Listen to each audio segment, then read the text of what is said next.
everybody, I'm Jake with Weed Warriors. I'm the assistant turf manager here, but I also manage our Pinestraw division. We understand that a lot of our clients are DIYers, and they may not want to pay somebody to install Pinestraw in their beds. So we're here today at a Pinestraw job to give you a couple tips and tricks so that you can do it yourself at home.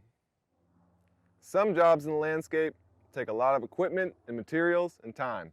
Pinestraw is not one of those jobs. We're here at this job today with just 4 simple materials. We have our shovel tuck, flat spade that we'll use to tuck the pine straw in on the edges of the concrete. We have our pine straw, we need that to install, our gloves to keep our hands safe, and a blower to blow that straw up on the grass.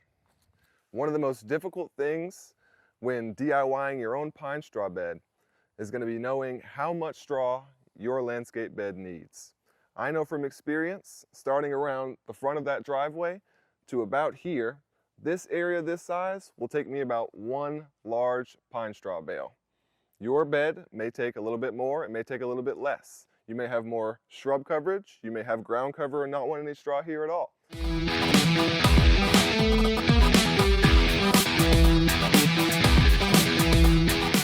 One of the biggest benefits to pine straw is going to be protecting the shrubs.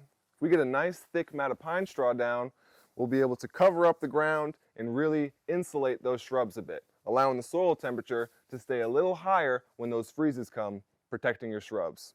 So when we do the pine straw, we want to make sure that we get the straw all the way up to the base of that shrub to keep it nice and safe.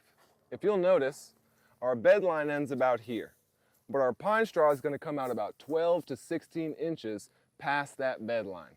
The reason for this is we're going to come back through with our blower and we're going to tuck this straw up under the existing pine straw, and that's what's going to give it that nice, finished, professional appearance.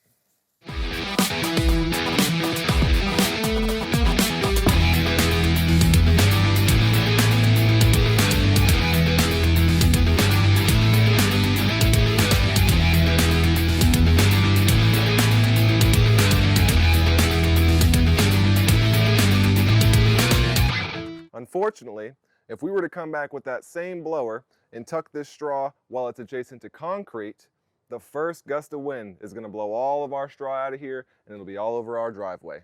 So in order to have a nice professional look on concrete, we use a tool that we call a shovel tuck. We'll take this shovel tuck, bring it back to the edge, and simply press it into the concrete.